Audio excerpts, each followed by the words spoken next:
அண்டத்துக்குள் உலகங்கள் என்ற தலைப்பில் ஆசான் மா. செந்தமிழன் அவர்களின் சிறார் அண்டவியல் அறிமுக உரை. அனைவருக்கும் வணக்கம். இந்த சிறார் அண்டவியல் என்ற 3 நாள் பயிலரங்கு சிறுவர்களுக்கு அண்டம் என்றால் என்ன, அதன் ஒழுங்குகள் யாவை என்று விளக்குவதற்காக ஒழுங்கு செய்யப்பட்டிருக்கிறது.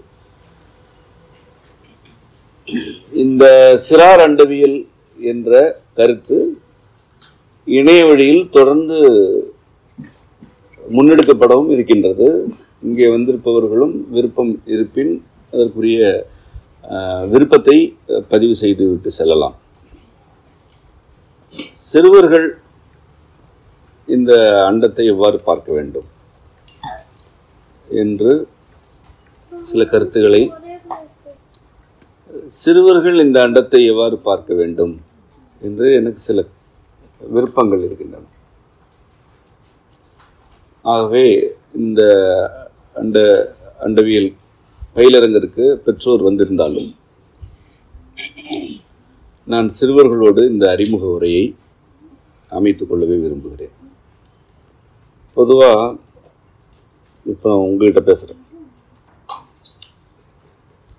உலகம் என்று ஒரு சொல் இருக்கு இல்லையா? உலகம் அப்படின்னு சொல்கிறாங்க. உலகம் அப்படின்னா என்ன? உலகம்னா பூமி, அது உலகம்தான்.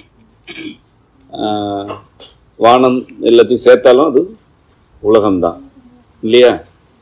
நம்ம அப்படிலாம் சொல்கிறோம். ஆனால் உலகம் என்ற அந்த சொல்லுக்கு சரியான பொருள் என்ன அப்படின்னா,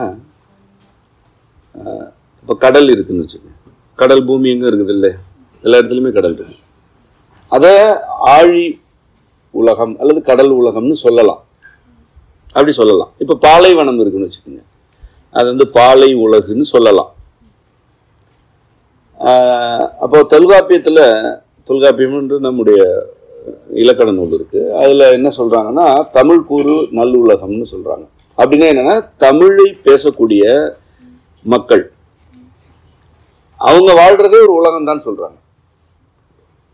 அப்போ உலகன்றது பூமி மொத்தத்தையும் குறிக்கிறது அல்ல, அப்படி கிடையாது. அப்படி சொல்லக்கூடாதுன்னு இல்லை. ஆனா அதுக்கு என்ன பொருள்னா, ஏதாவது ஒரு கருத்தை கொண்டது. கடல் அப்படின்னா ஒரு கருத்து தானே. பாலைவனம்னா என்ன, ஒரு கருத்து தானே. பாலைவனம் உலகம், கடல் உலகம், இப்படி சொல்லலாம். வரிசையா மலைகளா இருக்கு, மலை தொடர்ச்சியா இருக்குன்னா அது என்னன்னு சொல்லலாம், மலை உலகம்னு சொல்லலாம். இந்த அடிப்படையில் நம்முடைய முன்னோர் எப்படி நிலத்தை, இந்த உலகை எப்படி பகுத்து வச்சிருந்தாங்க. அதாவது எந்த உலகம்னா தமிழ் கூறு நல் உலகம் தொல்காப்பியர் சொல்றாரு இல்லையா? தமிழ் பேசுபவர்கள் அல்லது தமிழை தன்னுடைய மொழியாக கொண்டவர்கள், அவர்களுடைய உலகத்தை தமிழ் கூறு நல்லுலகம் அப்படின்னு சொல்றாங்க. இந்த தமிழ் கூறு நல்லுலகத்துல என்னென்ன நில அமைப்புகள் இருந்தது அப்படின்னா நீங்க படிச்சிருக்கலாம். அதுல வந்து குறிஞ்சி, மருதம், முல்லை, நெய்தல், பாலை இப்படின்னு 5 வகை இருந்தது. அதுல பாலை விட்டுருவோம், அது எப்போதாவது வருது, அதாவது வறட்சி வந்துதான் வரதான் பாலை. மற்ற 4 என்னன்னா குறிஞ்சி, முல்லை, மருதம், நெய்தல், இந்த 4 இருக்குது. இப்ப நான் இதுல இருந்தே உங்களுக்கு சில அடிப்படைகள் சொல்றேன். இப்ப இந்த 5 சேர்ந்தது யாரோட உலகம்னா, யாரோட உலகம்? மனிதர்களுக்கு தான். ஆனா எல்லா மனிதர்களுக்கும் இல்லை, அதைத்தான் நான் சொல்ல வர்றேன். இது தொல்காப்பியத்தில் என்னன்னு சொல்லியிருக்கு, இந்த 5 சேர்ந்தது தமிழ் கூறு நல்லுலகம், தமிழை மொழியாக கொண்டவரோட நல்லுலகம்னு சொல்லப்பட்டிருக்கு. இந்த 5 நில அமைவும் ஒரு சேர, நல்லா புரிஞ்சுங்க. மலை, குறிஞ்சினா என்ன, மலை, மலைப்பகுதி, மலை காடுகள், சரியா? முல்லைன்னா தரையில இருக்காடு, சமவெளியில இருக்காடு. மருதம்னா என்ன, வயல்வெளி இல்லையா? நெய்தல்னா என்ன, கடல். பாலைன்னா நமக்கு தெரியும், பாலைவனம், சரியா? இந்த 5ம் அந்த 5 நிலப்பகுதிகளும் இருக்கிறது தான் தமிழ் கூறு நல்லுலகம்னா என்ன தெரியுமா? அது பொருள், மனிதர்கள் வாழணும், நிறைவா வாழணும், மகிழ்ச்சியா வாழணும் அப்படின்னா இந்த 5 நில அமைவுகளும் இருக்க வேண்டும் என்று அதுக்கு பொருள். அது தமிழ் கூறும் நல்லுலகத்துல இருக்குதுன்னு அவர் சொல்றாரு. இருந்ததுன்னு அந்த காலத்துல இருந்தது சொல்றாரு அவர். சரியா? இப்போ அந்த தொல்காப்பியத்துல என்ன சொன்னாருன்றத நான் இன்னும் கொஞ்சம் விளக்கமா சொல்றேன். இப்போ நீங்க குறிஞ்சின் உடனே என்ன சொன்னீங்க? ஆனா அவர் அப்படி சொல்லல. அவர் என்ன சொன்னாருன்னு நான் சொல்றேன். இப்போ மலை இருக்கு, எல்லா மலையும் குறிஞ்சி ஆயிடாது. மலைன்னு ஒண்ணு இருந்தாலும் அது குறிஞ்சி ஆயிடாது. அப்ப என்ன சொல்றாருன்னா மை வரை உலகம்னு சொல்றாரு. மை வரை உலகம். மைன்னா என்னன்னா கண்ணுக்கு வச்சுக்கிறோம் இல்லையா, அதுதான் மை. அது என்ன நிறத்துல இருக்கு? இப்ப கருப்பா இருக்கிறதுக்கு பேர் என்ன? மை. வரைனா எல்லை அல்லது உயர்ந்து எழுந்தது. மலை, வரைனா மலைன்னு ஒரு பொருள் இருக்கு. வரைனா மலைன்னு. இந்த தேனி போடி பக்கம் அந்த ஊர் இருக்கு இல்லையா, அங்க வந்து வரையாடுன்னு ஒரு ஆடு இருக்கு, தெரியுமா? படிச்சிருப்பீங்க அல்லது பார்த்து. அது அந்த வரையாடுன்னு அதை ஏன் சொல்றாங்கன்னா அது வரையில இருக்கிற ஆடு. ஆடுதான். மற்ற ஆடு எங்க இருக்கும்?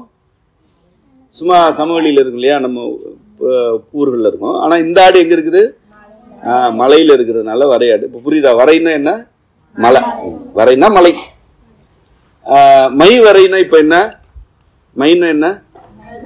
வரைனா அப்ப எப்படி அந்த எந்த மலையை குறிஞ்சின்னு சொன்னாரு?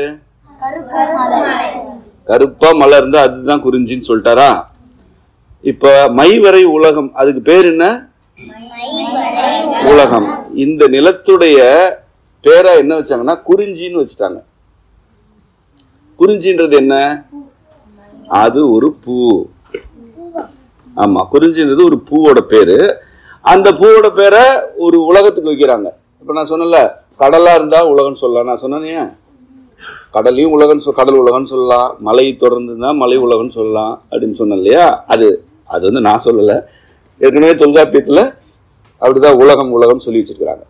அப்போ உலகம்ன்ற சொல் வந்து இந்த பூமி முழுவதும் அந்த வானத்தையும் உள்ளடக்கிய இப்படி குறிக்கிற சொல்லல. இது வந்து ஒரு கருத்தை ஒரு தொகுப்பா இருந்தா, மை வரைன்றது ஒரு கருத்து தானே. அப்போ மை வரையா இருக்கிறதெல்லாம் ஒரு உலகம் அப்படின்னு சொல்லிட்டாங்க. இதோடைய பேரா ஒரு மலரோட பேர் வைக்கிறாங்க. அந்த மலருக்கு குறிஞ்சி அப்படின்னு பேர். சரி, இந்த குறிஞ்சி என்ன வண்ணத்துல இருக்கும் தெரியுமா உங்களுக்கு? என்ன வண்ணத்துல இருக்கும்? உட்கார்ந்தே சொல்லு, உட்கார்ந்துட்டே பேசு. நீல நிறத்துல இருக்கும். சரியா? ஊதான்னு சொல்லக்கூடாது, நீல நிறம். அது நீ தலையில வச்சிருக்கிய அது மாதிரி தான் இருக்கும். உன் தலையில இருக்கிறது அது மாதிரி தான். சரிதானே? இப்போ குறிஞ்சி நிற மலர் நீல நிறத்தில் இருக்கிறது.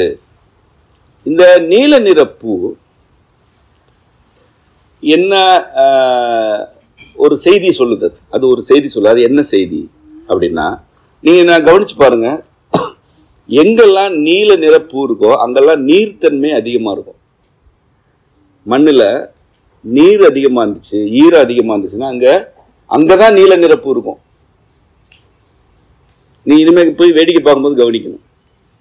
கார் காலத்துலதான், மழை காலத்துல காடுகள்ல நீல நிற பூக்கள்லாம் பூக்கும். இப்ப குறிஞ்சி பூ பூக்கணும்னா அங்க என்ன இருக்கணும்? நீல நிறம் இருக்கக்கூடாது. என்ன இருக்கு? நீல நிற பூ பூக்கணும்னா என்ன இருக்கணும்? நீர்த்தன்மை அதிகமா இருக்கணும். அதாவது நீர்த்தன்மை எங்க இருக்கணும்னா மண்ணுல இருக்கணும். அங்கதான் குறிஞ்சின்னு ஒரு செடி வளரும். அதுல இருந்துதான் இந்த நீல நிற பூ பூக்கும். இதனாலதான் அந்த உலகத்துக்கு குறிஞ்சின்ற பூ வைக்கிறாங்க. இப்போ அதாவது நீல நிற பூ பூக்கணும் அப்படின்னா மண்ணுல ஈரத்தன்மை இருக்கணும். இந்த நிலப்பகுதி என்ன வண்ணத்துல இருக்கு? கருப்பு இல்லையா? கருப்பு மலை. கருப்பு மலையில் நீல பூ பூத்தா அது என்னது? அது என்ன நிலம்? இப்ப எத்தனை வண்ணங்கள் சொல்லியிருக்காங்க பாரு. அதுல நீங்க குறிஞ்சின்னு படிக்கிறீங்க இல்லையா, அதுக்குள்ள 2 வண்ணங்கள் சொல்லிட்டாங்களா? இப்ப இந்த குறிஞ்சி பூ அடிக்கடி பூக்குமா? எப்பவாவது பூக்கும். அது 12 ஆண்டுகளுக்கு ஒரு முறையும் பூக்கும், அல்லது கூட குறைச்சு பூக்கும். ஆனா அடிக்கடி பூக்காது. சரியா? அது உடனே ஒவ்வொரு ஆண்டும் பூக்கிற பூ அல்ல. ஏன் 12 ஆண்டுக்கு ஒரு முறை அது பூக்குது, அல்லது ஏன் எப்பொழுதாவது ஒரு முறை பூக்குது? அதுதான் குளிர்ச்சி இருந்தா பூக்குறது தானே. இது ஏன் அப்படி பூக்குது? ஏன்னா இந்த புவியோட சுழற்சி இருக்கு இல்லையா, பூமி சுத்திட்டு தானே இருக்கு. அப்படி சுழன்று வரும் பொழுது 12 ஆண்டுகளுக்கு ஒரு முறை ஒரு சூழல் அமையுது. அதாவது ஒரு குளிர்ச்சி மிகுதியான நிலை வருகிறது. 12 இப்போ ஒரு ஆண்டுக்கு எத்தனை மாதம்? ஒரு ஒரு ஒரு ஆண்டுக்கு 12 மாதங்கள். ஒரு சும்மா நீங்க கணக்கு போட்டெல்லாம் சொல்ல வேணாம். ஒரு மாதத்துக்கு எத்தனை வாரம்? 4 வாரங்கள். ஒரு மாதத்துக்கு பொதுவா எத்தனை நாள்? 30 அல்லது 31 அப்படி இருக்குது. இப்போ ஒரு பூ 12 ஆண்டுகளுக்கு ஒரு முறை பூக்குது அப்படின்னா அதுக்கு பின்னாடி ஏதோ ஒரு கணக்கு இருக்கணும்ல. அது இல்லாம அது பூக்குது.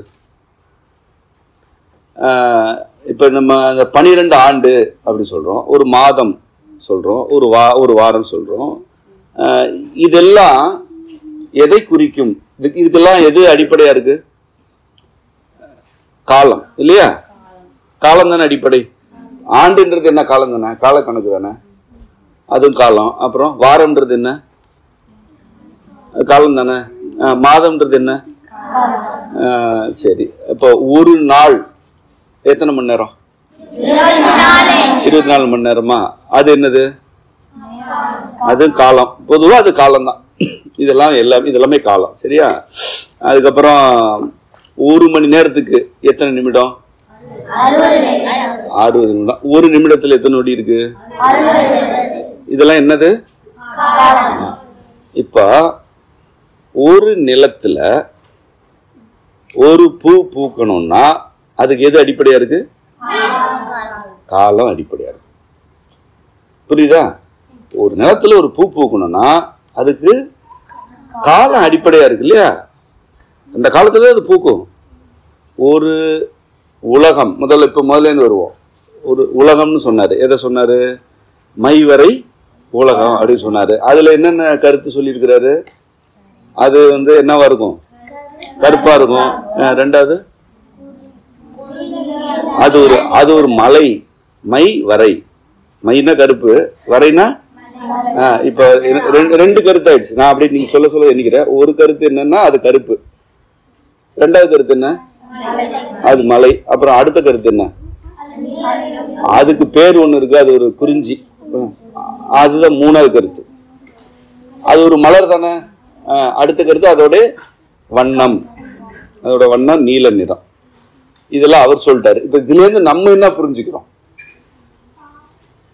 இந்த பூ பூக்கணும்னா மண்ணுல குளிர்ச்சி நீர்த்தன்மை வேணும். இது நம்ம புரிஞ்சுட்டோம். ஒன்னாச்சா? ரெண்டாவது நம்ம என்ன புரிஞ்சுட்டோம்னா, இது நம்ம பார்த்து கத்துக்கிறது என்னன்னா, இது உடனே பூக்காது. இது ஒரு 10-12 ஆண்டுகளுக்கு ஒரு முறை தான் பூக்கும் அப்படின்னு நம்ம புரிஞ்சுக்கிட்டோம். மூணாவது என்ன புரிஞ்சுக்கிறோம்? ஒரு பூ பூக்கணும்னா அதுக்கு ஒரு கால அமைப்பு இருக்கு அப்படின்னு புரிஞ்சுட்டோம். சரி, இப்ப மார்கழி மாதம் வந்துச்சுன்னா என்னென்ன பூ பூக்கு? என்னென்ன பார்த்துருக்கீங்க? மல்லிப்பூ. சரி, மல்லிப்பூ வச்சுப்போம். மல்லிப்பூ. அடுத்து பூசணி பூ பூக்குமா? பரங்கி இதெல்லாம் பூக்குது இல்லையா? ஒரு ஆண்டுல அதிகமா பூக்கள் பூக்கிற காலம் எது? கோடை காலம். கோடை காலத்துல அதிகமா பூ பூக்குது. எங்க பூக்குது? இயற்கையா, உங்க வீட்டுல சொல்லல அல்லது தோட்டத்துல சொல்ல, இயற்கையா அதிகமா பூ பூக்கிறது கார்த்திகை மார்கழி மாதங்கள்ல தான் இயற்கையா அதிக பூ பூக்கிறது. சரியா? இப்ப நீங்க என்ன பண்ணணும்னா வேடிக்கை பார்க்கணும் உலகத்தை. உலகம் என்ன? உலகம் இப்ப நான் உலகத்தை வேடிக்கை பார்க்கணும் சொன்னேன் இல்லையா? இப்ப நான் எந்த உலகத்தை சொன்னேன் தெரியுமா? பூக்களின் உலகத்தை சொன்னேன். ஒரு கருத்து ஒரு உலகம் தானே. இப்ப ஒண்ணும் இல்ல, நீங்க இங்கேயே பாருங்க. இந்த நீங்க வந்த வழி, இனி போக ஊர் திரும்பி போற வழியில நிறைய குளங்கள் இருக்கும். அதெல்லாம் அல்லிப்பூ பூத்துருக்கும். பாத்தீங்களா? இந்த மாதிரி இதுதான் உலகம். நீங்க மலர்களையா தேடினீங்கன்னா உங்களுக்கு உங்க கண்ணுக்கு என்னெல்லாம் தெரியும்னா ஒரு பூவா தெரியும். நீ அதுதான் பார்க்கணும்னு விரும்பிட்டேன்னா நீ அதுதானே பார்ப்ப. அது மாதிரி மலர்களின் உலகத்தை வேடிக்கை பார்க்கணும். அப்படி பார்க்கும்பொழுது உங்களுக்கு ஒன்று புரியும். இந்த ஒரு பூ பூக்கணும்னா அதற்கு நிலத்துல ஒரு தன்மை வேணும். மண்ணுக்குன்னு ஒரு அமைப்பு வேணும். எல்லா மண்ணுலையும் எல்லா பூவும் பூத்துறாது. இரண்டாவது, அதுக்கு ஒரு காலம் வேணும். சரியா? இப்ப என்ன அடிப்படை? ஒன்று நிலம், இன்னொன்னு காலம். சரியா? இதை என்ன சொல்றாருன்னா, தொல்காப்பியர் என்ன சொல்லியிருக்காரு, எல்லாத்துக்கும் அடிப்படையா இருக்கிறது தான். ஒன்று நிலம், இன்னொன்று காலம்னு சொல்றாரு. ஆனா காலம்னு அவர் சொல்லல. அவர் எப்படி சொல்றாருன்னா பொழுதுன்னு சொல்றாரு. பொழுது அப்படின்னு சொல்றாரு. பொழுதுன்னு சொல்றதுதான் சரியானது. இப்ப எதெல்லாம் பொழுது தெரியுமா? இப்ப ஒரு ஆண்டுன்னு சொல்றோம்ல, அது பொழுது. பொழுது விடிஞ்சுன்னு சொல்லுவோம் இல்லையா வீட்டுல, பொழுது விடியுது அப்படின்றோம் இல்லையா, அதுல தொடங்கி ஆண்டு கணக்கு வரைக்குமே பொழுதுதான் முறையான தமிழ் சொல்ல. காலம்ன்றது எல்லாத்தையும் உள்ளடக்குனது. இப்ப நம்ம அதுக்கு போக வேணாம். இப்ப நம்ம என்னன்னு சொல்றோம், அத பொழுதுன்னு சொல்றோம். எல்லாத்துக்கும் அடிப்படையா இருக்கிறது தான். அது என்னென்ன? ஒன்னு நிலம், இன்னொன்னு காலம் எனப்படும் பொழுது. பொழுது எனப்படும் காலம். பொழுதுன்னு சொல்லணும், ஆனா அது காலம் தான். நிலம், பொழுது. இதுக்கு என்ன இலக்கணம் தெரியுமா? இது வரைக்கும் நான் சொன்னது நீங்க புரிஞ்சுக்கலாம். இதுக்கு மேல உள்ளது மனப்பாடம் தான் பண்ணணும். ஒரே ஒரு வரி தான், அது மனப்பாடம் பண்ணிக்கங்க. நிலமும் பொழுதும் முதற் பொருள் என்ப. நிலமும் பொழுதும் என்ப. அப்படியே எல்லாம் சேர்ந்து சொல்லுங்க. நிலமும் பொழுதும் முதற் பொருள் என்ப. நிலமும் பொழுதும், நிலமும் பொழுதும் முதற் பொருள். முதல் பொருள் அதுதான். அதுக்கப்புறம் தான் அடுத்தடுத்தது. முதற் பொருள்னு ஒண்ணு இருந்தா ரெண்டாவது பொருள் ஒண்ணு இருக்கும் தானே. ஒன்னு முதற் பொருள்னு சொல்லிட்டா ரெண்டாவது பொருள்னு ஒண்ணு இருக்கு தானே. அந்த ரெண்டாவது பொருள் என்ன அப்படின்னா, அதை தான் நான் முதலே சொல்லிட்டேன். அந்த ரெண்டாவது பொருள் தான் ஒரு நிலத்துல என்னெல்லாம் பூக்குது. வரையாடு, இப்ப நான் சொன்னோன்னா எப்படி கண்டுபிடிச்சிங்க நீங்க? அங்க ஒரு ஆடு இருக்கும், அது வரையாடு. கண்டுபிடிச்சிட்டீங்கல்ல? அதே அங்க மட்டும் இருக்கு, அதுக்கான சூழல் அங்க இருக்கு. அது வளர்றதுக்கான சூழல் அங்க இருக்குது. அப்போ ஒரு வரையாடுன்னு ஒண்ணு இருக்கணும்னா அதுக்கு அந்த நிலம் அடிப்படையா இருக்கா? அங்க இருக்கக்கூடிய அங்க பெய்யுற மழை, அந்த சூழல், இதெல்லாம் தான் பொழுது. அங்க மழை எப்படி இருக்கு, பனி எப்படி இருக்கு, வெயில் எப்படி இருக்குது, இதெல்லாம் என்னது? இதெல்லாம் தான் பொழுது. சரியா? இப்போ ஒரு ஆடு தரையில இருக்கணுமா மலையில இருக்கணுமான்றத முடிவு பண்றது பொழுதுதான். இப்ப முதற் பொருள் என்னன்னா நிலமும் பொழுதும். ரெண்டாவது பொருள் என்னன்னா இந்த உயிரினங்கள் எல்லாம். இப்ப நீங்க பல ஊர்ல இருந்து வந்திருக்கீங்க தானே, நிறைய ஊர்ல இருந்து வந்திருக்கீங்க. ஒவ்வொரு ஊருக்கும் ஒரு பழக்க வழக்கம் இருக்கு, உணவு பழக்கம் இருக்குது இல்லையா? இதெல்லாம் ரெண்டாவது பொருள். நீங்க எந்த ஊர்ல இருக்கிறீங்களோ அதற்கு ஏற்பதானே நீங்க உங்க வாழ்க்கை முறை இருக்கும். இப்போ ஒரு சான்று சொல்றேன், நீங்க சென்னையில் இருக்கிறீங்க, நல்ல கோடை காலம், நல்லா கம்பளியை போத்திட்டு இருப்பீங்களா? இருக்க முடியாது இல்லையா? அதே கோடை காலத்துல பூமியோட பல பகுதிகள், நமக்கு கோடை காலம்ன்றது இப்ப சித்திரை, இதே நமக்கு சித்திரை மாதம் வரும்போது பூமியில வேறு சில பகுதிகளில் கம்பளி போத்துட்டு தான் இருப்பாங்க. அப்படியான பகுதிகள் இருக்கு. உங்களுக்கு தான் அது குளிர், கோடை காலம். ஆனா இதே காலம் பூமியோட இன்னொரு பக்கத்துல குளிர்காலமா இருக்கும், அங்க கம்பளி போத்திட்டு இருப்பாங்க. புரியுதா உனக்கு? நிலத்துக்கு ஏற்ப பொழுது மாறுபடும். இப்போ அது ரொம்ப எளிமையா நீ இப்ப நம்ம இங்க இருக்கிறோம், அமெரிக்காவில் இது இரவா பகலா? ஏன் நமக்கு பகலா இருக்கு, அவங்களுக்கு ஏன் இரவா இருக்கு? சுத்துது. நிலத்திற்கு ஏற்ப பொழுது மாறுபடுது. நிலம் என்னவோ அதற்கு ஏற்ப பொழுது மாறுபடுது இல்லையா? இந்த நிலத்துக்கு இந்த பொழுது பகலா இருக்கு, அந்த நிலத்துக்கு அந்த பொழுது இரவா இருக்கு. இப்ப புரியுதா? நிலமும் பொழுதும், இதுதான் நிலமும் பொழுதுதான் முதற் பொருள் என்பன. இதான் அதுக்கு பொருள். இந்த ரெண்டும் எப்படி இருக்கோ அது போலத்தான் இரண்டாவது பொருள் இருக்கும். முதற் பொருள் போலதான் ரெண்டாவது பொருள் இருக்கும். அப்ப ரெண்டாவது பொருள்ல என்னென்ன வருது? உணவு. என்னென்ன சாப்பிட்றோம்? இப்ப பாலைவனத்துல என்ன சாப்பிடுவாங்க? ரொட்டி, அந்த மாதிரி சாப்பிடுவாங்க. நல்ல காஷ்மீர்ல என்னென்ன சாப்பிடுவாங்க? அங்கேயே ரொட்டி. தெரியாது, எனக்கு தெரியாது, என்னமோ சாப்பிடுவாங்க. ஆனா நம்ம சாப்பிடறது சாப்பிட மாட்டாங்க இல்லையா? ஒவ்வொரு நிலத்துக்கும் ஒரு உணவு பழக்கம் இருக்கு. அப்போ உணவு பழக்கம் நிலத்துக்கு ஏற்ப மாறிடுது. ஆடைகள் மாதிரி தான் சொன்னலையா, நம்ம கம்பளி எல்லாம் போட்டுக்கிறதுல. ஆனால் நிறைய பேர் கம்பளி போடுறாங்க. சில பேர் உடல் முழுதும் மூடி, பாலைவனத்தில் வாழ்ற மக்கள்லாம் பார்த்துருக்கீங்களா? உடல் முழுதும் மூடி. ஏன்னா அங்கே வந்து வெயில் அதிகமாக இருக்கும், குளிர் அதிகமாக இருக்கும். அதுக்கப்புறம் மணல் மேலே வீசிட்டே இருக்கும், அதனால உடம்பு மூடிக்க வேண்டியது. இப்போ என்னென்னலாம் மாறுது? உணவு மாறுது, உடை மாறுது, இது மாதிரி நிறைய மாறுது. இந்த மாதிரி மாறுறது மட்டும் இல்லாமல் இந்த உணவு உடை மட்டும் மாறுறது இல்லாமல் வேற எல்லாம் மாறுது. நம்ம ஊரில் ஆடு வளர்க்குறோம், பாலைவனத்தில் என்ன வளர்க்குறாங்க? ஏன்னா நிலம் மாறணும்னு என்ன மாறிடுது? சரி, இப்போ மலை, மை வரை என்ற கருப்பான மலை, அங்கே வந்து ஏதாவது ஒரு உயிரினம் சொல்லுங்க. வரையாடு சொல்லிட்டு, புலி சிங்கம் எல்லாம் இருக்காது. யானை, யானை வச்சுக்கலாமா? இப்ப நீங்க சொன்னதை மட்டும் வச்சுப்போம். இப்ப நீங்க சொன்ன பேரை மட்டும் வச்சுக்கிட்டு நான் சில கூடுதலா சில சொல்றேன். இப்ப நீங்க என்ன சொன்னீங்கன்னா வரையாடுன்னு சொன்னீங்க இல்லையா? அது வந்து ஆமா மலையில தான் இருக்கும், ஒத்துக்கிறோம். சிங்கம் கிடையாது. சிங்கம் வந்து மலையில இருக்காது. அதாவது மைவரை, நான் முடிச்சிடுறேன் அதுக்கப்புறம் சொல்லுங்க. மைவரை கருப்பான மலைகளில் வாழும் உயிரினம் சிங்கம் கிடையாது. அது எங்க இருக்குன்னா அடர்ந்த காட்டுலயும் இருக்காது. உங்களுக்கு அப்படி கதை சொல்லியிருக்கிறாங்க. ஒரு சமவெளி, அதாவது சமவெளியில தான் இருக்கும், சமவெளி பகுதி. அதுல சில மரங்கள் இருக்கும், நிறைய அடர்ந்த புதற்காடுகள் இருக்கும், புல்வெளி இருக்கும். இந்த மாதிரி இடத்துல தான் சிங்கம் இருக்கும். சரியா? புலி இருக்கும், நீங்க சொன்னது சரிதான். சிறுத்தைகள் இருக்கும், அதெல்லாம் சரிதான். யானை இருக்கும், சரிதான். இப்ப கரடி இருக்கும். கரடி அங்க மட்டும் இருக்காது, சமவெளி காடுகள்லயும் இருக்கும். தரையில இருக்கிற காட்டுலயும் இருக்கும், மலையிலயும் இருக்கும்.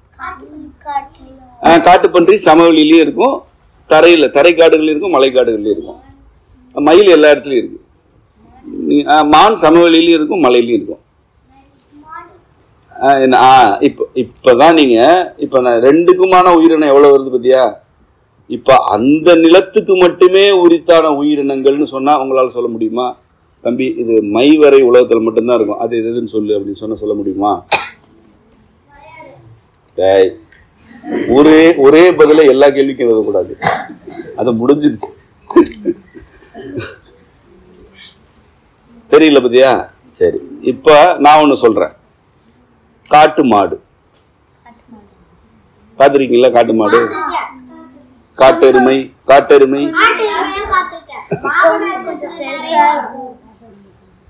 இருக்கு இல்லையா? இந்த காட்டெருமை வந்து மலைக்காடுகள்ல தான் இருக்கும், சமவெளி காடுகள்ல இருக்காது. ஆமாவா இல்லையா? இந்த மாதிரி இப்ப நீங்க சொன்னதுலேயே வந்து புலி மிக பெரும்பான்மையாக மலைக்காடுகள்ல தான் இருக்கும். சிறுத்தை மிக பெரும்பான்மையா மலைக்காடு, இயற்கையா அது மலைக்காடு. வேங்கைன்னு சொல்லுவாங்க, அதுல நிறைய வகை இருக்கு. நம்ம வேங்கைன்னு வச்சுப்போம், அது வந்து மலைக்காடுகள்ல இருக்கும். இப்ப நான் என்ன கேக்குறேன், சிங்கம் அதோட உணவு என்ன?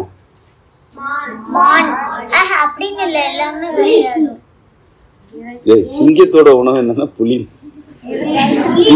சிங்கத்தோட உணவு மான். ஒருத்தர் சொல்ல மான், மாடு, மானு, முயல். சரி, இப்ப நீங்க சொன்னது எல்லாமே சரிதான். நான் வேற ஒரு கேள்வி கேட்கிறேன். நீங்க சொன்னது சரின்னு நான் ஒத்துக்கிட்டேன். சரியா? நான் வேற ஒரு கேள்வி கேட்க போறேன். புலியோட உணவு என்ன? புலியோட உணவு என்ன? புலி எதை உணவாகும்? சொல்லுங்க, சிங்கத்து சொல்லுங்க. மான் எல்லாமே சிங்கத்து சொன்னதானே? ஆமாவா இல்லையா? சிங்கத்துக்கு என்ன சொன்னீங்களோ அதுதானே? சிறுத்தையோட உணவு என்ன? இப்ப அடுத்த கேள்வி. இப்ப நீங்க என்ன சொல்லிங்கன்னா, சிங்கம், புலி, சிறுத்தை இது மூணுக்கும் ஒரே உணவு பழக்கம் தான், இதுல ஒண்ணும் மாற்றம் இல்லையே? சரி, ஏன் ஒரே உணவு பழக்கம் தானே? ஏன் சிங்கம் ஒரு புல்வெளி புதற்காடுகள்ல இருக்கு, அது ஏன் மலைகளில் இல்லை?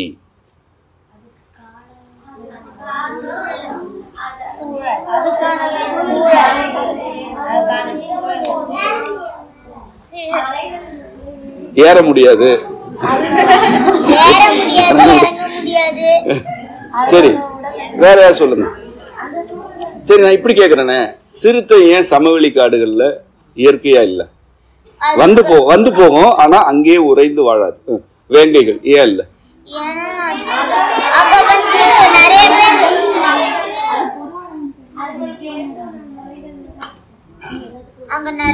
சரியா உங்களுக்கே தெரியுதுல்ல, சரியா காரணம் சொல்லு. தெரியுதா தெரியலையா?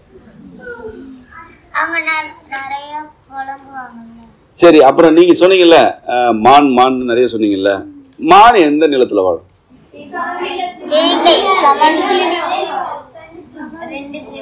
மலைக்காடு,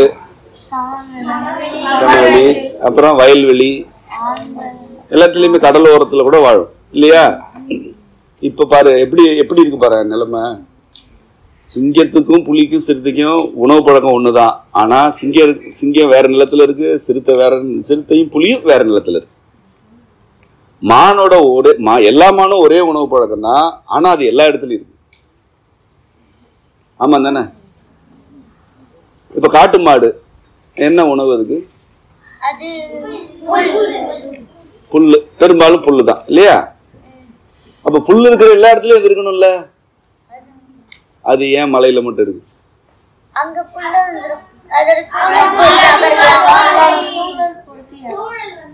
என்ன சூழல்? என்ன சூழல்? அத சூழல் தான், சரிதான். அப்படின்னா என்ன?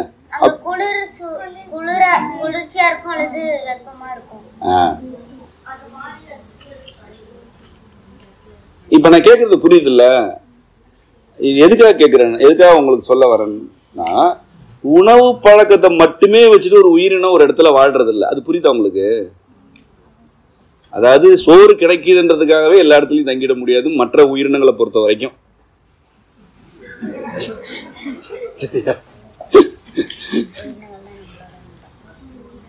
அதாவது ஒரு உயிரினம் ஒரு நிலத்தில் வாழ்கிறது என்றால் அது உணவை முதன்மையாக கொண்டு வாழவில்லை. இதை நீங்க முதல்ல நல்லா புரிஞ்சுக்கணும்.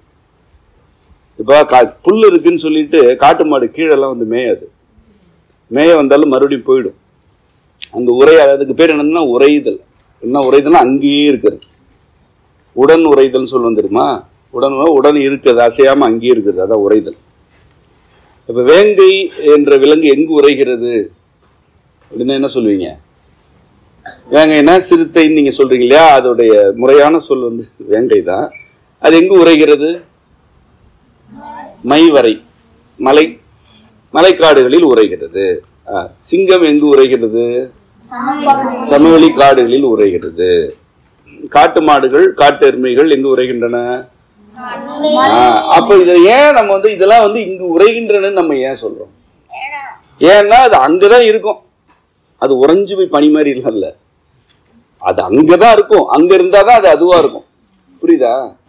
இப்ப நீங்க வந்து யானை மலைக்காடுகள்ல தான் தமிழ்நாட்டை பொறுத்த வரைக்கும் அதுதான் சொல்ல வரேன்.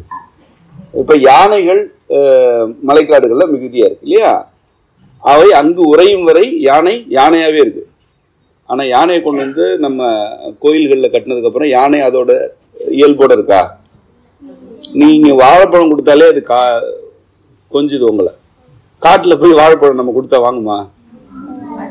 வாங்காது. அப்போ ஒரு உயிரினம் அதோட இயல்புல வாழணும்னா அதுக்கு உரிய நிலத்துல தானே உறையணும், அங்கதானே இருக்கணும், அங்கதான் இருக்கணும் இல்லையா? இது ஒரு அடிப்படை. இப்ப இது என்னன்னா மறுபடியும் வாங்க, முதற் பொருள் என்னன்னு சொல்லுங்க. முதற் பொருள். ரெண்டாவது பொருள்ல இப்ப நம்ம என்னெல்லாம் பேசியிருக்கிறோம்?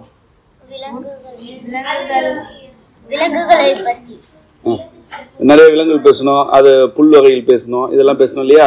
அதுல இருந்து என்ன கருத்துக்கு நம்ம இப்ப வந்திருக்கிறோம்? ரெண்டாவது பொருள்ல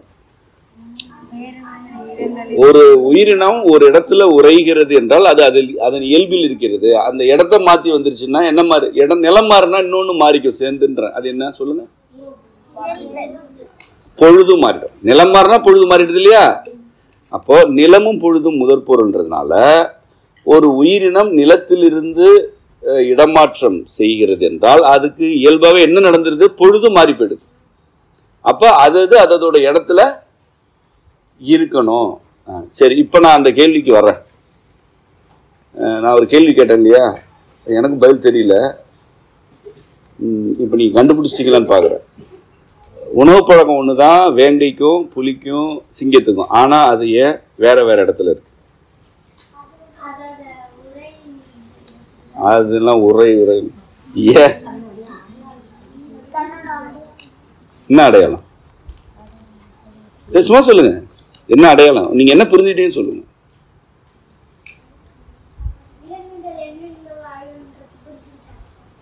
இல்ல இல்ல சரி, அதை கூடுதலா கத்துக்கணும்னா நம்ம மாட்டுக்கு போலாமா, காட்டு மாட்டுக்கு போலாமா? அது கொஞ்சம் நமக்கு கொஞ்சம் நெருக்கமானது. அதை பார்த்து புரிஞ்சுக்குவோமா? நம்ம வீட்டில் வளர்க்குற மாட்டுக்கும் காட்டு மாட்டுக்கும் என்னென்ன வேறுபாடு நீங்க பார்க்கும்போது என்னென்ன தெரியுது?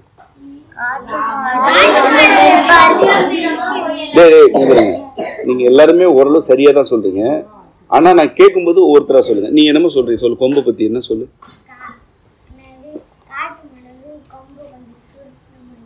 கொம்பு கொஞ்சம் நீளமா சுருண்டு இருக்கும் அப்படின்னு சொல்ற நீ. கொம்பு வேறுபாடா இருக்கு. அப்புறம் கொம்புல வேறுபாடு, வேற என்ன வேறுபாடு சொல்லு. அதுதான், அதோட முடி அதிகமா இருக்கும். அதுதான் முக்கியமானது. அடுத்து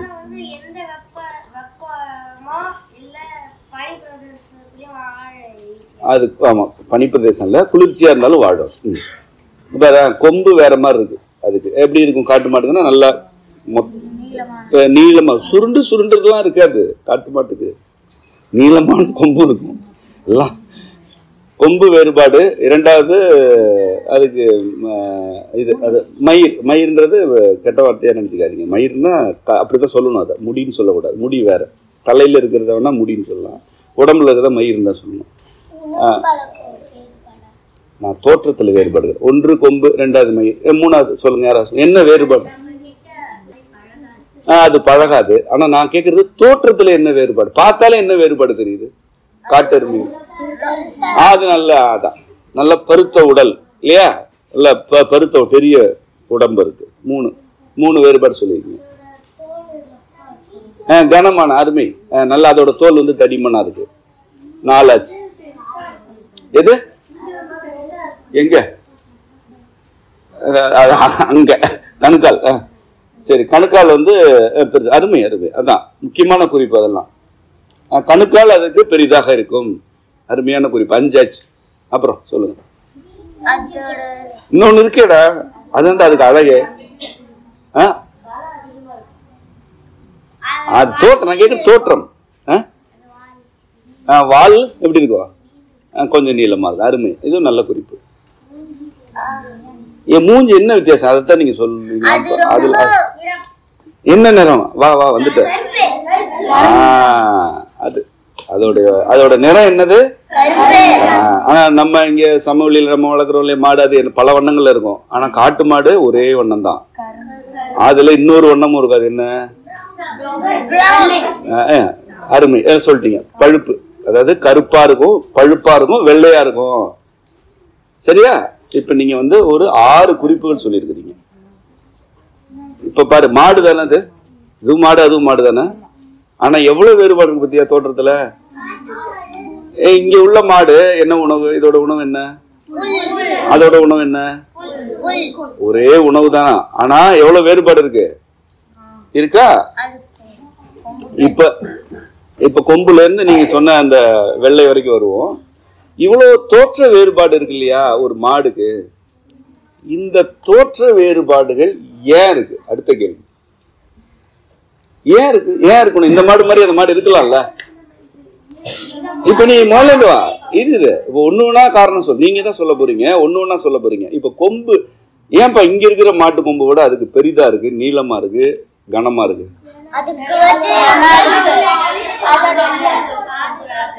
யாராவது இப்ப இனிமே ஒவ்வொருத்தரா சொல்லுங்க, அப்பதான் எல்லாருக்கும் புரியும். யாரு கை சும்மா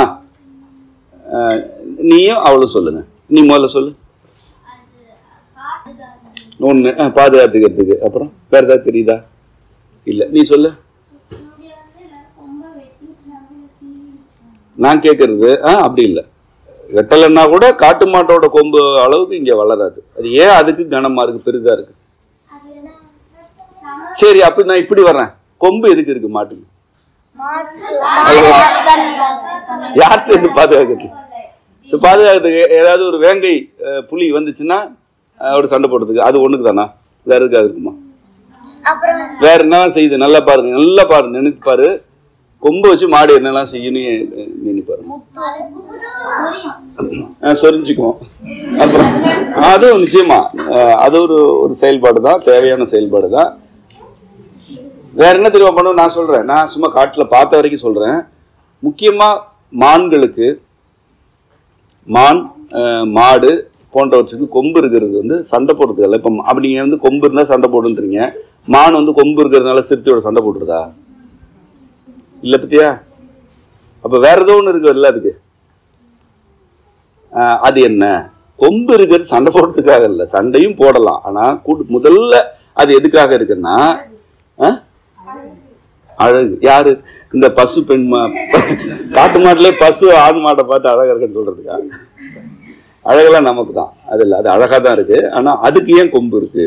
அது ஏன் இருக்குன்னா முதன்மையானது, செயல்பாட்டுல முதன்மையானது. காட்டுக்குள்ள நுழைஞ்சு போகணும்னா, அதை ஊடறுத்து போகணும்னா கொம்பு இருந்தா தான் புதர்கள் எல்லாம் விலக்கிட்டு கொடியெல்லாம் அறுத்துட்டு போக முடியும். இதுதான் முதல் தேவை. வீட்டு மாடுகளுக்கு தேவையே கிடையாது. இப்போ நம்ம இங்கேயே வளருது இல்லையா, வீட்டு மாட்டுக்கு எதுவும், வீட்டு மாட்டுக்கு இப்போ வளர்க்குற முறையில பல்லு கூட தேவையில்லை. அது என்ன, வெறும் தீவனத்தை தான் கரைச்சி ஊத்துறாங்க. ஆனா நம்ம இயற்கையான சூழல்ல நம்முடைய மாடுகள், அதாவது நம்ம கூட வாழக்கூடிய ஆணிரை கூட்டத்தில் உள்ள மாடுகள் மேய்வதற்கும் புதற்காடுகள் தான் இயற்கையா இப்பவும் இருக்கு. பல இடங்கள்ல கொஞ்ச காலத்துக்கு முன்னாடி அதுதான் இருந்துச்சு. மாடு மேயணும்னா வெறும் புல்வெளி கிடையாது, வெறும் புல்வெளி, அதாவது புதரே இல்லை என்ற இடத்துல எல்லாம் மாடு இல்லை. மாடு இருக்குனாலே ஒரு ஆள் உயர அல்லது 10-12 அடி உயரப்பான குறுமரங்கள் புதர்கள் இருக்கும். அவ்வாறான சூழல்கள்ல வாழும் உயிரினங்களுக்கு தான் கொம்பு நல்ல உறுதியா இருக்கும். நீங்க ஒரு மானுக்கு ஒரு கொம்பு இருக்கும், நான் சொல்றேன், நீங்க எங்க படத்துல பார்த்திருப்பீங்க. அது ஒரு கலைமான் வகை, கிளை கிளையா இருக்கும் தெரியுமா கொம்பு? ஏன் அந்த மானுக்கு அப்படி இருக்கு, வேற மானுக்கு வெறும் ஆட்டு கொம்பு மாதிரி இருக்கு? அது பார்த்திருக்கீங்களா? கொம்பு இல்லாத மான் இருக்கு தெரியுமா? இது என்ன, ஏன் அந்த மானுக்கு மட்டும் அப்படி இருக்கு? அந்த மான் வாழ்ற காடு அப்படிப்பட்டது. ஒரு இடத்துல இருந்து இன்னொரு இடத்துக்கு போகணும்னா அதை அப்படி குத்தி கிழிச்சிட்டு புதர்களை விலக்கிட்டு தான் ஒரு இடத்துக்கு போக முடியும். உண்மையில அந்த கொம்பு வச்சுட்டு ஒரு புலியோட சண்டை போட்டு அது போட முடியாது, அப்படி இருக்கும், அது அவ்வளவு பெருசு இருக்கும். அப்ப கொம்பு எதற்கானது? அடிப்படையான புதர்களை விலக்குறதுக்காக, தாவரங்களை எல்லாம் ஒதுக்குவதற்காக கொம்பு. அது இன்னும் பல காரணம் இருக்கு, இதோட நிறுத்த உங்களுக்கு அவ்வளவு சொல்ல வேண்டாம்னு பாக்குறேன். ஆனா இது ஒண்ணு. ரெண்டாவது, நிச்சயமாக நீங்க சொன்னபடி தற்காப்புக்காக. ஏதாவது வந்துன்னா ஒரு சில மான்கள் சண்டையும் போடும், தனக்குள்ள சண்டை போட்டுக்கும், மாடுகள் சண்டை போட்டுக்கும். சரி, இது நம்ம புரிஞ்சுக்கிட்டோமா? இப்போ இந்த கொம்பு காட்டு மாட்டுக்கு கனமா பெருசா இருக்கு அப்படின்னா என்ன பொருள்? அங்க உள்ள காடு எப்படிப்பட்டது? நிறைய புதர் இருக்கு, நிறைய கொடிகள் இருக்கு. நீங்க கொடி எவ்வளவு, நீங்க சும்மா கை வச்சு காட்டுங்க, ஒரு கொடி எவ்வளவு தடிமனா இருக்கும்னு நீங்க நினைக்கிறீங்க? இவ்வளவு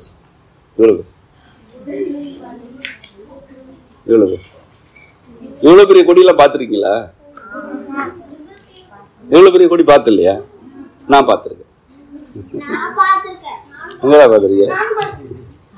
சரி, ஏதோ நீங்க நல்ல மலைக்காடுகளுக்கு போனீங்கன்னா, காடுகளுக்கு உள்ள போனீங்கன்னா நல்ல இவ்வளவு பெரிய கொடியெல்லாம் இருக்கும், கொடி வகைகள் அந்த. ஆமா, அப்போ நீ கற்பனை பண்ணி பாரு, நீ அந்த காட்டுக்குள்ள போறன்னு வச்சுக்க, நீ அந்த காட்டுக்குள்ள போற, உன் கையில குச்சி இல்லை, ஒண்ணு இல்லை, ஒன்னும் கொம்பு கிடையாது. அதுக்குள்ள எப்படி போவீங்க? கையால விலக்கிட்டு தானே போவீங்க. அது பின்னிட்டு கிடக்கும், ஒன்றோட ஒன்று பின்னிட்டு இருக்கும், நீங்க அதனால உள்ளே போக முடியாது. அப்ப உனக்கு ஒருவேளை கொம்பு முளைத்தால் எளிதா போயிடலாம்ல. ஒரு திடீர்னு நம்ம வந்து வேண்டிக்கிறோம் கடவுள்கிட்ட, ஐயோ இந்த காட்டுக்குள்ள இருக்க முடியல, எனக்கு ஒரு இந்த கொம்பு வந்துச்சுன்னா நான் உள்ள போயிடுன்னு வேண்டி, உனக்கு அப்படியே அப்பா கொம்பு கொடுக்குறேன்னு கொடுத்துட்டாரு. அப்போ நீ போயிடுவல்ல. அப்ப நீ வந்து உனக்கு கடவுள் கேட்கிற, உனக்கு எவ்வளவு பெரிய கொம்பு வேணும்னு கேட்கிறாரு. நீ முறையா கேட்பியா? இல்ல எனக்கு அந்த மான் மாதிரி ஒரு கொம்பு கொடு அப்படின்னு கேட்ட, உனக்கு அழகா இருக்குன்னு சொல்லிட்டு கேட்ட. ஆனா அந்த கொம்பு வச்சுட்டு இந்த கொடியை விளக்க முடியாதுன்னா மாட்டிக்குவேன். இப்ப நீ முறை எவ்வளவு பொறுப்பா கேட்ப, இங்க வாழணும்னா கொம்பு வேணும், இந்த கொம்பு இங்க உள்ள புதர் பூண்டுகள் கொடி வகைகள் எல்லாம் விலக்கி போற அளவுக்கு வலிமையானதா இருக்கணும். அப்படின்னா நீ என்ன கொம்பை கேட்பியோ அந்த கொம்பை தான் ஏற்கனவே இறைவன் காட்டு மாட்டு கொடுத்துட்டாரு. ஏன்னா அந்த நிலத்துல அது வாழணும், அதுக்கு தான் தந்தாரு. புரியுதா உனக்கு? யானைக்கு காண்டாமிருகத்துக்கு ஒரு கொம்பு இருக்குன்னு தெரியுமா? அதுவும் அப்படிதான். அப்ப அதை பார்த்தாலே அந்த காண்டாமிருக கொம்பை பார்த்தாலே இது வாழ்ற சூழல்ல எவ்வளவு புதர் இருக்கும், அந்த புதர்கள்லாம் எவ்வளவு மொத்தமா இருக்கும், எவ்வளவு உறுதியா இருக்கு எல்லாம் தெரிஞ்சிருச்சுல்ல. இப்ப நீ வர ஒரு விலங்கோடைய கொம்பை பார்த்தாலே இது இந்த மாதிரியான காட்டுல தான் இருக்கும்னு சொல்லிடுவல்ல. இனிமே கண்டுபிடிச்சிருவீங்க தானே? இப்ப சொல்லு, வரையாடு கொம்பு எப்படி இருக்கும்? யாரு வரையாடு உண்மையிலே பார்த்தோம் யாரு? அத முதல்ல சொல்லு. சரி, வரையாடு கொம்பு எப்படி சொல்லு? அது கிடையாது, பின்னி இருக்கிறதெல்லாம் வரையாடு. நீ சொல்லு, எவ்வளவு பெருசா?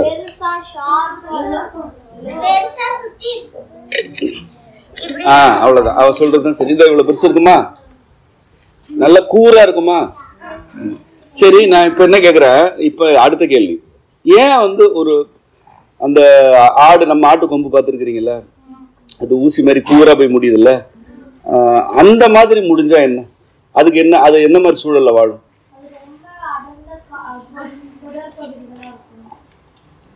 அடர்ந்த புதர் பகுதியா இருந்தாதான் பெரிய கொம்பு வேணும் இப்பதான் பேசணும்.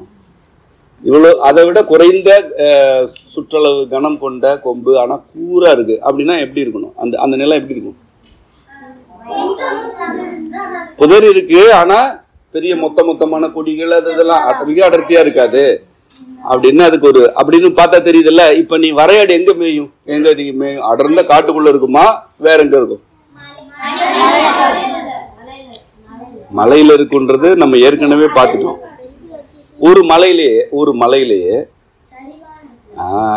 அத சொல்லு, சரிவான இடத்துல இருக்கும். அந்த சரிவான இடத்துல குறைந்த புதர்களும் புல்வெளி அதிகமா இருக்கும். சரியா? அப்போ வரையாடு கொம்பை பார்த்தாலே இது மிக அடர்த்தியான பகுதிகளுக்குள் செல்ல வாய்ப்பற்றதுன்னு தெரிஞ்சிருதா? அது போகாது. அது ஏன் போகுது? அது எங்க பொருந்தணுமோ அங்க இருக்கும். இப்ப புரியுதா கொம்புகளை பத்தி? ஒரு உயிரினத்துக்கு ஏன் கொம்பு வழங்கப்படுது, அது அதோட வடிவம் ஏன் அப்படின்னு புரியுதா? ஆனா நான் கேட்ட கேள்விக்கு இன்னும் பதில் வரல. ஏன் சிங்கம் மலைகளில் வாழல? அப்படி ஏதோ ஒண்ணு இருக்குல்ல. உணவு பழக்கம் ஒண்ணுதான், ஆனா கொம்பு இல்ல. நான் கேட்கறது, புலியும் சிங்கமும் ஒரே உணவு பழக்கம் தான். ஆனா புலி தெளிவா சொல்லிடலாம், அது மலைக்காடுகள் உறைவது, சமவெளியிலையும் அது இருக்கும், அதுக்கு எந்த சிக்கலும் இல்லை. ஆனால் சிங்கங்கள் ஏன் அடர்ந்த மலைக்காடுகளில் வாழ்வதில்லை தான் கேள்வி. மலையிலே வாழாதுன்னா நான் சொல்லல, அப்படியெல்லாம் கிடையாது. ஆனா அதனுடைய உறைவிடம் அது கிடையாது. ஏன்? அப்ப வா, சிங்கத்தோட தோற்றத்துக்கு வா. நீ தோற்றத்தை வச்சு தானே கண்டுபிடிச்ச. அப்ப புலி எங்க வர? இப்படி வச்சுக்க. வேங்கை ஒரு பக்கம் வச்சுக்க, சிறுத்தை அது ஒரு பக்கம் வச்சுக்க, புலியும் பக்கத்திலே வச்சுக்க, இந்த பக்கம் சிங்கத்தை நிறுத்து. என்ன வேறுபாடு சொல்லு? ஒரே உணவு பழக்கம் கொண்டது, ஆனா வேற நிலத்துல இருக்கு.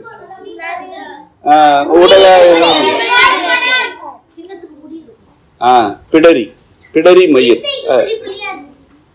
புள்ளி, சரி, அது புள்ளி இருக்கு, சிங்கத்துக்கு புள்ளி இல்ல. பிடரி மயிர் முக்கியமானது அதுதான். அதுக்கு நிறைய மயிர் இருக்கும். எதுக்கு? சிங்கத்துக்கு இருக்கு, அதுக்கு இல்ல. அப்புறம் சிறுத்தை கருப்பா இருக்கும். ஆமா, அது வேங்கை. அதான் வேங்கைன்னு. வேங்கையில உருவம் தோற்றத்தை மட்டும் சொல்லுங்க. இப்ப நீங்க சொன்னதுல இல்ல நான் நீங்க என்ன சொல்லிருக்கீங்கன்னு சொல்றேன். ஒண்ணு மயிர், அதுக்கு பிடரியில மயிர் இருக்கும், முகத்திலையும் கொஞ்சம் இருக்கும். இது புலிக்கு கிடையாது, சிறுத்தை கிடையாது. சரியா? ஒன்னாச்சா? ரெண்டாவது என்ன சொன்னீங்க? புள்ளி இருக்கும், இதுக்கு புள்ளி இருக்காது. அது முக்கியமான குறிப்பு தான். 2 தான் சொல்லியிருக்கீங்க. ஆமா, இது பெரிய உடம்பா இருக்கும். எதுக்கு? சிங்கத்துக்கு. சிறுத்தைக்கு குறைவு, அதை விட கொஞ்சம் புள்ளிக்கு குறைவு, சிங்கத்தை விட. அப்புறம் 3 என்னம்மா? புள்ளிக்கு தசை அதிகமா இருக்கும். இதுக்கு எப்படி இருக்கும்? அருமை, முக்கியமானது. அதுக்கும் ஆமா சரிதான், அதுவும் சரிதான். 4 ஆச்சு. புள்ளிக்கும் வரி வரியா இருக்குமா? அது கிடையாது. இப்ப நீங்க எதுக்கெல்லாம் வரியும் புள்ளி இருக்குன்னு சொல்லியிருக்கீங்கன்னு அப்படியே தொகுத்து பாருங்க. சிறுத்தைக்கு இருக்கு. இது ரெண்டுக்கும் என்ன இருக்கும் உடம்புல? முகத்துல உடம்புல எல்லாம் கோடு, கருப்பு கோடு இருக்கும். சிங்கத்துக்கு கிடையாது. சிங்கத்துக்கு மட்டும் கிடையாது. இப்ப மலை காடுகளில் வாழக்கூடிய இந்த 2 விலங்குகளுக்கு என்ன இருக்கு ஒற்றுமை? உடம்புல கருப்பு கருப்பா கோடு இருக்கு, புள்ளி இருக்கு, கருப்பு கோடு இருக்கு. ஆனா சிங்கத்துக்கு இல்ல, அது சமவெளியில இருக்கு. நிறம் என்ன? சிங்கத்தோட நிறம் என்ன? அது புலி இல்ல, ஆரஞ்சுன்னு சொல்றீங்களே, அதை வந்து அடர் மஞ்சள்னு சொல்லணும். அடர்த்தியான மஞ்சள், செம்மஞ்சள். அது கொஞ்சம் சிவப்பு நிறம் சேர்ந்த ஒரு செம்மஞ்சள், அடர் மஞ்சள். சிறுத்தை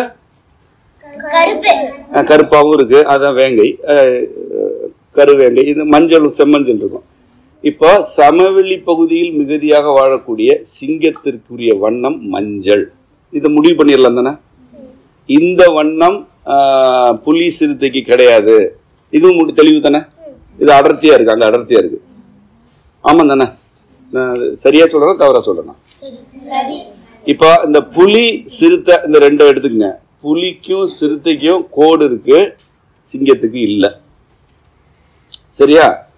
அப்புறம் நான் இன்னொன்னு நான் பார்த்து வச்சிருக்கேன், அது நீங்க சொல்லுவீங்களான்னு தான் நான் கேட்டுட்டு இருக்கேன். சிங்கத்தை பத்தி இன்னும் ஏதாவது 1 2 சொல்லுங்க. சும்மா அதோட நடவடிக்கை சொல்லுங்களேன். எப்படிமா? முடி நிறைய இருக்கும், அதுவும் சரிதான்.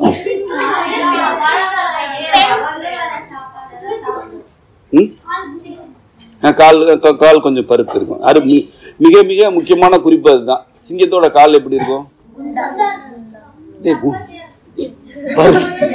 பருத்து இருக்கும், பருத்து இருக்கும், பருத்து இருக்கும், குண்டா இருக்குன்னு சொல்லக்கூடாது. என்னன்னு சொல்ல, பருத்து இருக்குன்னு சொல்லணும். நீங்க இப்ப படிக்க வந்துட்டீங்கல்ல, படிக்க வரும்போது அந்த அதுக்குரிய சொல்லுதான் உலகம் அப்படின்னா இனிமே நீங்க வேற சொல்ல மாட்டீங்கல்ல. இந்த மாதிரி கத்துக்கிட்டா என்னன்னா அந்த சொல்லுதான் பயன்படுத்தணும். பருத்து இருக்கும், சிங்கத்தின் கால்கள் பருத்துதான். அதோடைய பாதம் பார்த்துருக்கீங்களா? இதை மட்டும் வேறுபாடு சொல்லுங்க. சிங்கத்தோடைய பாதத்துக்கும் சிறுத்தை புலியோட பாதத்துக்கும் என்ன வேறுபாடு சொல்லுங்க. சிங்கத்துக்கு நல்ல பறந்து கொஞ்சம் பெரிதா இருக்கும். இன்னொன்னு சிறுத்தைக்கு விரல் அப்படியே விரலுக்கு வாங்க, நிறைய பார்த்திருப்பீங்கல்ல சிங்கத்தோட விரல். அதான் நகம் தான்டா, அது எப்படி இருக்கும்?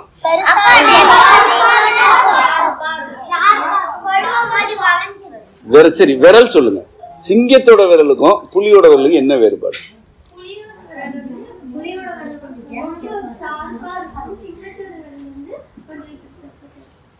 கொஞ்சம் தட்டையா இருக்கும், பருத்து இருக்கும். இதுதான் இப்ப பாத்தியா, நீங்க இப்ப வந்து சேர்ந்திருக்கிறது தான் மிக முக்கியமான ஒரு இடம். அதோடைய பாதம் எப்படி இருக்கு? சிங்கத்துக்கு கொஞ்சம் பருத்து இருக்கிறது, சிறுத்தை புலிக்கெல்லாம் அதை விட சற்று இழைத்து இருக்கும், மெல்லிதா இருக்கும். சரியா? சரிதானே? இப்ப வந்துட்டோமா? இப்ப நம்ம பாதத்துல இருந்தா புரிஞ்சுக்க போறோம். எப்பா நீ வந்து மலையில ஏற போறப்பா, நீ தான் மலையில மறுபடியும் உனக்கு கொம்பு முளைக்கிற மாதிரி வேற ஒண்ணு முளைக்க போகுது. நீ இப்ப மலையில ஏற போற, திடீர்னு ஒண்ணு துரத்துது, நீ வேகமா ஓடணும். உன் கால் எப்படி இருக்கணும்? உண்டா இருக்கணுமா? பருத்து இருக்கணுமா? மெலிதா இருக்கணுமா? சரியா? மலையில வேகமா ஓடணும்னா காலோட அமைப்பு எப்படி இருக்கணும்? இப்ப சிறுத்தைக்கு யாருக்குன்னு தெரிஞ்சிச்சா? நீ வந்து இப்போ ஒரு புல்வெளியில நடந்து போயிட்டு இருக்கிற, அங்க கொஞ்சம் மண்ணெல்லாம் நிறைய இருக்கு, மண் இருக்கு, சேறு இருக்கு, மணல் இருக்கு. நல்லா புரிஞ்சுக்கணும். அதோட நில அமைப்பு எப்படி தெரியுமா இருக்கும்? நிறைய சேறு இருக்கும், களிமண் இருக்கும், காலை வச்சா அழுந்தும், சில இடத்துல மணல் இருக்கும். இதுதான் வந்து சிங்கம் வாழக்கூடிய பொதுவான பகுதி. இருங்க, இந்த மாதிரியான ஒரு நிலப்பரப்புல நீ போயிட்டு இருக்கிற, உன்ன ஒரு சிங்கமே துரத்துது. உன் கால் எப்படி இருக்கணும்? ஒல்லியா இருக்கணுமா? ஒல்லியா இருந்தா என்ன ஆகும்? குத்துனுச்சுன்னா வெளியில எடுக்க முடியாது. அப்ப எப்படி இருக்கணும்? பருத்து இருக்கணும் தானே? பருத்து. இப்ப நம்ம விரலுக்கு வர்றோம். விரலுக்கு வருமா? நீ மலையில போயிட்டு இருக்கிற, மலையில ஏறும்போது உனக்கு என்ன பிடிக்கும்? எனக்கு பழம். நீ ஒரு பழம் வந்து தூரமா ஒரு மரத்துல தொங்கிட்டு இருக்கு, அதை பறிச்சு சாப்பிடலாம். நீ அதை பார்த்துட்டு போகும்போது ஒரு குரங்கு உனக்கு முன்னாடி ஓடுது அதை பறிக்கிறதுக்கு. இப்ப நீ அதோட போட்டி போட்டுட்டு ஓடணும். அப்போ உன் விரல் எப்படி இருக்கணும்? மலையில் ஏறும் பொழுது உங்களோடது நீளமா இருக்கணும், நல்ல குண்டா கொழு கொழு கொழு. பாறையில ஏற முடியாது இல்லையா? இந்த மாதிரி பருத்த நிறைய தசைப்பற்று கொண்ட பாத அமைவு சிங்கத்துக்கு இருக்கிறதுக்கு என்ன அடிப்படை? அது எந்த நிலத்துல இருக்கோ அங்க ஒன்றும் பெரிய பாறைகள்லாம் அதிகமா இல்லை. பாறைகளும் இருக்கும், ஆனா பாறையிலேயே வாழ வேண்டிய தேவையில்லை, அது கிடையாது. அப்ப தரையில உந்தி உந்தி போகணும், சகதியில மாட்டினாலும் வெளியில எடுக்கணும். அப்படின்னா அது எப்படி இருக்கணுமோ அப்படி சிங்கத்துக்கு இருக்கு. அது நீங்க சொன்ன இதுதான். புலிக்கு இரண்டும், புலி வந்து சமவெளிக்கும் வரும், மலைகளிலும் இருக்கும், கூடுதலா மலைக்காடுகளில் உரையக்கூடியது. மயிர் இருக்குல்ல நிறைய, நீங்க அதை மட்டும் பாருங்க. உடல்ல மயிர் இருக்கு, நீங்க காட்டு மாடுக்கு இருக்குது தானே. எங்கெல்லாம் வந்து இப்ப செம்மறி ஆடு பாத்திருக்கீங்களா? மலைப்பகுதிகளில் பாத்திருக்கீங்களா? மலைகள்ல பார்த்து இல்லையா? அங்க உள்ள ஆடுகளுக்கு வந்து நிறையவே இருக்கும் மயிர். இப்ப கம்பளின்றது எதுல இருந்து எடுக்கிறாங்கன்னு நினைக்கிறீங்க?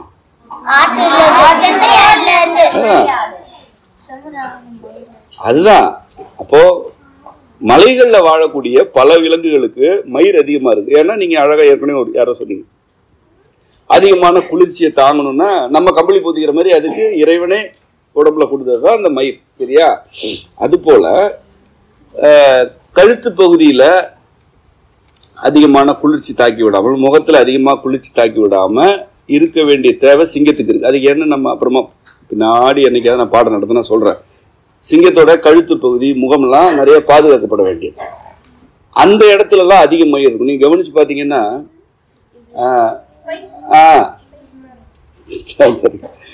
அதாவது எந்த உறுப்புகள் பாதுகாக்கப்படணும் குளிர்ச்சி வெப்பத்துல இருந்தோ அந்த இடத்துல மயிர் இருக்கு. இந்த மனிதர்களுக்கு தலையில அதிகமா இருக்கு பத்தியா?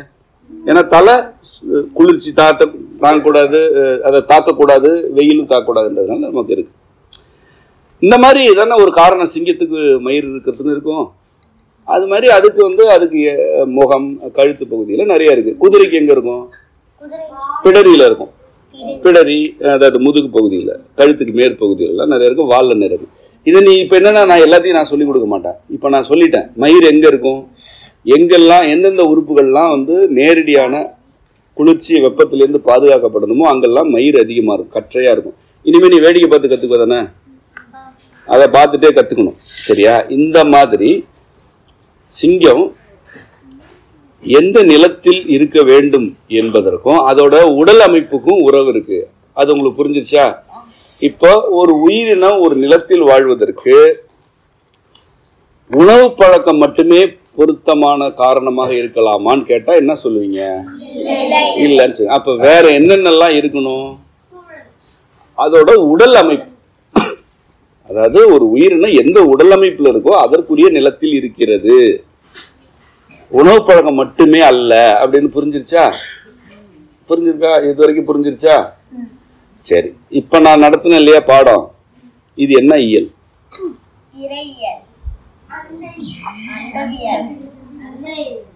வேற என்ன இயல்?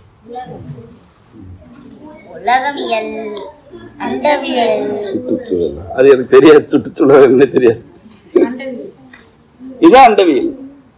பாத்தியா? இப்ப உலகம்னா என்னன்னு சொன்ன, ஒரு கருத்தை கொண்டது ஒரு உலகம். காடு ஒரு உலகம், கடல் ஒரு உலகம் இல்லையா? அண்டம்ன்றது என்னன்னா இந்த மாதிரி பல பல பல பல கருத்துக்கள் எல்லாம் இருந்தா அதுக்கு பேர் அண்டம். அண்டம்னா என்னது? பல உலகங்கள், பல பல பல எத்தனை உலகம் இருக்குன்னே தெரியாது, எல்லா உலகத்தையும் உள்ளடக்கி இருப்பதுக்கு பேர் என்ன? அண்டம். இப்ப அந்த அண்டவியலுடைய ஒரு தொடக்கத்தை தான் இப்ப நான் உங்களுக்கு சொல்லி கொடுத்துருக்கேன். சரியா? இப்போ ஒரு பொருளை பார்க்கும்போது நீங்க அதோட நிறம் என்னன்னு பாப்பீங்க தானே. இப்ப குறிஞ்சி பூ நீல நிலத்துல இருக்குன்னா நீல நிறத்துல இருக்கிறது எந்த மாதிரியான சூழலை வளரும், அதோட நிலம் என்ன, பொழுது என்ன, அப்படி புரிஞ்சுக்கலாம் தானே. ஒரு உயிரினத்தை பாக்குறீங்கன்னா அதோட தோற்றத்தை கவனிப்பீங்கல்ல. இனிமே இதோட கண் எப்படி இருக்கு, கொம்பு எப்படி இருக்கு, கால் எப்படி இருக்கு, எல்லாத்தையும் பார்ப்பீங்க தானே, சும்மா வேடிக்கை பார்க்க மாட்டீங்க இல்லையா? இப்படி நீங்க எதையெல்லாம் வேடிக்கை பார்க்குறீங்களோ அதன் மீது ஆழ்ந்த ஈடுபாடு கொள்ளணும். ஈடுபாடு இப்போ நான் எப்படி பார்த்தேன், அதெல்லாம் ஈடுபாடு இருக்கிறதுனால தான் பார்க்குறோம். அதன் மீது ஒரு ஈடுபாடு வந்துருச்சுன்னா அதோட தோற்றத்தை வைத்துக்கொண்டே அதோடைய நிலம் பொழுது இதெல்லாம் நீங்க புரிஞ்சிக்க முடியும். அப்போ அண்டவியல் என்பது என்ன, எங்கே இருக்கிறத பற்றியெல்லாம் கிடையாது. நம்மை சுற்றி இருக்கக்கூடிய எல்லா பொருட்களுடைய இயல்பு என்ன என்பதை புரிந்து கொள்வது அண்டவியல். அது ஒரு தொடக்கம். அதுக்கப்புறம் நம்ம கண்ணுக்கு தெரியாத பொருட்களை பற்றி எல்லாம் நீங்க படிக்கலாம். சரியா? இந்த அண்டவியலை கத்துக்க தான் நீங்க இப்ப வந்திருக்கிறீங்க. இதுல ஏதாவது உங்களுக்கு கேள்வி இருக்கா? கேள்வி இருக்காடா? புரிஞ்சா?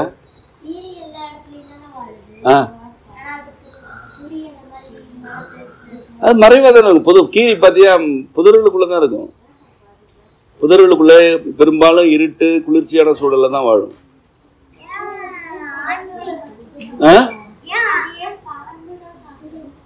என்ன சாப்பிடுது? கீரி பாம்பு சாப்பிடுறதுலாம் இல்லை. கீரிக்கு பல உணவு இருக்கு. அது ஏதாவது பாம்பு குட்டியை சாப்பிடலாம், எனக்கு தெரியல.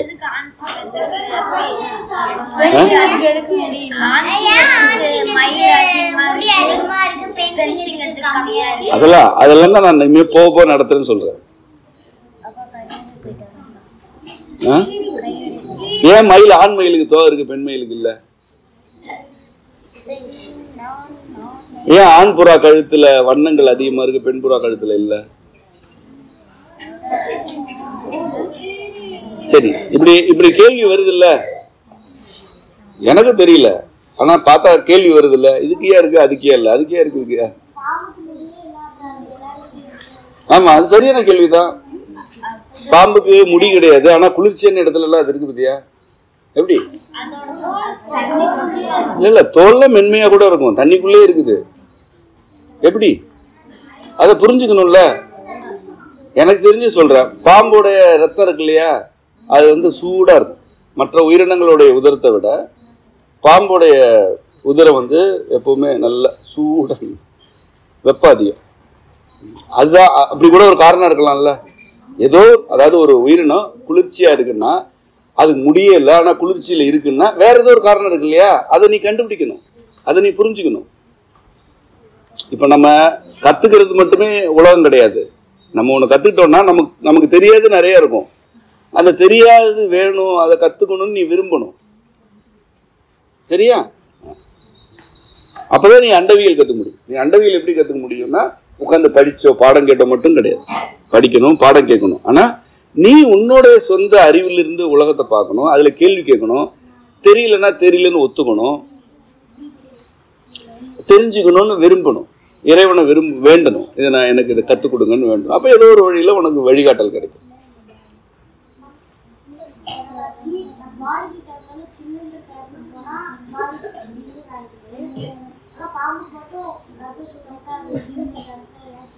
இருக்காது. அதான் பாம்புடைய உடல் அமைப்புல அதோடைய உதிரம் கூடுதல் வெப்பம் உடையது. அதனால அதுக்கு எல்லா குளிர்ச்சியும் தாங்கிட்டு இருக்கு. அதனால மிக பெரும்பான்மையான பாம்புகள் குளிர்ச்சியான சூழல்ல தான் இருக்கும். ஏன்னா அதுக்கு அந்த குளிர்ச்சியே வேணும். அதிகமான சூட்டுல இருக்காது. ஏன்னா உடலே அதுக்கு சூடு.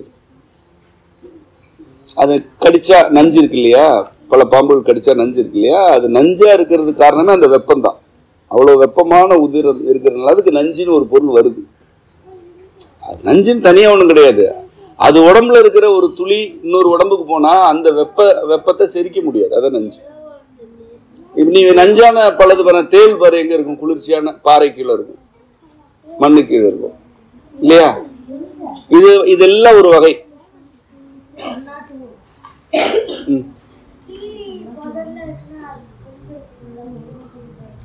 கொம்புக்கு பதிலா என்ன இருக்கு? அதுதான் கொம்பு இல்ல, ஆனா கொம்புக்கு பதிலா ஏதோ ஒண்ணு இருக்குல்ல. எல்லாத்துக்குமே கொம்பு இருக்குமா? பற்கள் இருக்கு, மூஞ்சி இப்படி இருக்குல்ல, கூரா ஏதோ ஒண்ணு இருக்குப்பா. புதர்ல இருக்கிற எல்லாத்துக்குமே கொம்பு இருக்கணும்னு நீ எடுத்துக்க கூடாது. ஆனா வேற என்ன இருக்குல்ல, அது என்ன? அப்படிதான் புரிஞ்சுக்கணும் உலகத்தை. எல்லா கேள்விக்கும் நமக்கு பதில் தெரியல இல்லையா? அப்ப கல்வி தொடங்கிடுதுல. நமக்கு தெரியலன்னா தானே கத்துக்குவோம். இப்போ உனக்கு தெரியல, எனக்கும் தெரியல, நீ கேட்கிற பல கேள்வி எனக்கும் தெரியல, அப்ப நம்ம என்ன செய்ய போறோம்? அப்பதானே கத்துக்குவோம். எல்லா கேள்வியும் தெரிஞ்சதுன்னா நம்ம ஏன் கத்துக்க போறோம்? இந்த கேள்வியெல்லாம் நீங்க கேட்டுக்கணும், உங்களுக்குள்ளே கேட்டுக்கணும். அப்புறம் தொடர்ந்து அந்த உயிரினங்களை வேடிக்கை பார்க்கணும். சரியா? சரி, நல்லது. அப்போ என்னோட அறிமுகம் முடிஞ்சது. உங்களுக்கு 3 ஆசிரியர்கள் பாடம் நடத்துவாங்க. இந்த 3 ஆசிரியர்களும் அண்ட கொள்கையோட வேற. இப்ப நான் உங்களுக்கு ரொம்ப எளிமையா இருக்கிற விலங்குகள் பத்தி பாடம் நடத்திட்டேன். மற்ற அவர்கள் வேறு வேறு பாடங்கள் நடத்துவாங்க. அப்போ அந்த பாடங்கள்ல இருந்து உங்களுக்கு ஏதாவது கேள்விகள் இருந்ததுன்னா நீங்க உங்ககிட்ட கேட்கலாம். அப்புறம் வீட்டுக்கு போனதுக்கு அப்புறமும் கேள்விகள் இருந்துச்சுன்னா இணைய வழியில பாடம் நடத்தும் பொழுது அதெல்லாம் நீங்க இதுல தொடர்ந்து இருந்து இதை கத்துக்கணும். சரியா? சரி, நல்லது. நன்றி.